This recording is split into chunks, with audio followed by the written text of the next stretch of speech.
So the large-scale trends is everybody wants to respond to climate change. So that is the number one issue. And we know that energy use in buildings is a huge contributor to global temperature warming. And so that's the real driving force, is let's get rid of all the carbon emissions. But people also want healthy buildings. So if you put those two together, energy and health, you really have engaged most of the key issues right there. What does the future hold for green building and green cities? You know, we've been at this, as I mentioned in my talk, for 25 years. We've created a lot of progress, to create a lot of awareness, and in many ways I would say that the job is done in creating awareness.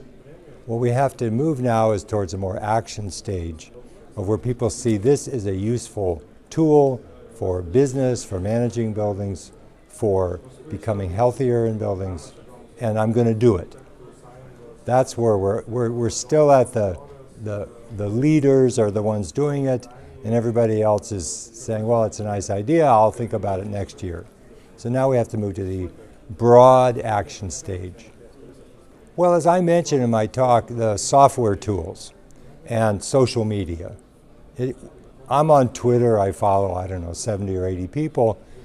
I'm aware of everything that's happening around the world, more or less, that I can get in English language in sustainability.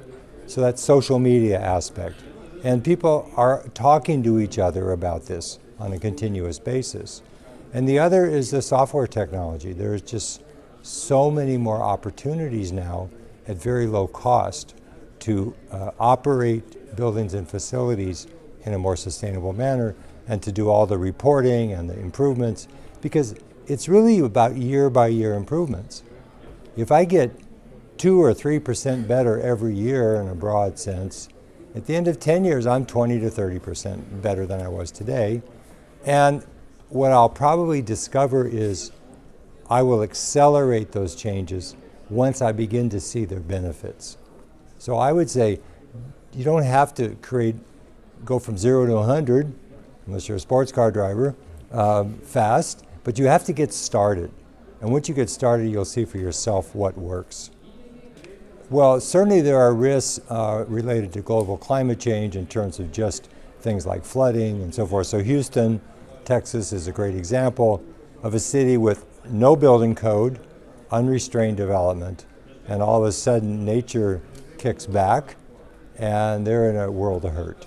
So I would say the cost of not doing some things is very high. You just don't know when it's going to happen, but you know it will happen.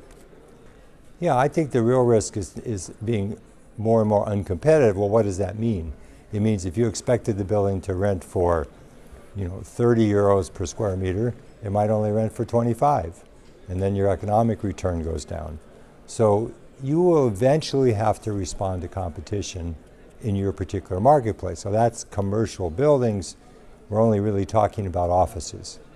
With regard to retail, there's just no direct connection between consumer in a shopping mall and a sustainability label.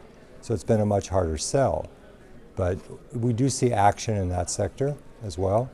But the big leaders ought to be government, nonprofits, schools and universities, hospitals, and there's lots of different building owners out there that can take action today and demonstrate a commitment to their employees, to their stakeholders, that they're all in for sustainability. What about the residential? Residential is a very different animal, but in a country like this where you have lots of apartment buildings, so you must have owners of those apartment buildings, you can begin to talk to those owners using some of those green finance tools. You can offer incentives to individual homeowners. It can move rather quickly, but it needs work. So we found the commercial sector is a much more easy to convince. The homeowner is everyone by themselves having to be convinced. That's a lot more difficult sales problem. One of the tools that we found that worked in the US for energy upgrades for buildings, particularly in single-family detached housing, was just to publish the energy statistics for the neighborhood that you were in, And then you would see how you ranked versus your neighbors. And so everybody wants to be above average. Yeah. And so that actually spurred a lot of action. Oh, look at this. We have this $500 energy bill. And by the way, we're in the 20th percentile. We should be in the 80th percentile. Look, we're leaders. We're great people. And so people begin to take action based on just what the neighbors are doing. Because you don't know. You always want to be better than your neighbor. The grass is greener. Yes. We have in Minnesota, where you were, Lake Wobegon. Do you know that? It's a fictional town where all the children are above average. The men are handsome and the women are strong. So we all want to live in that environment.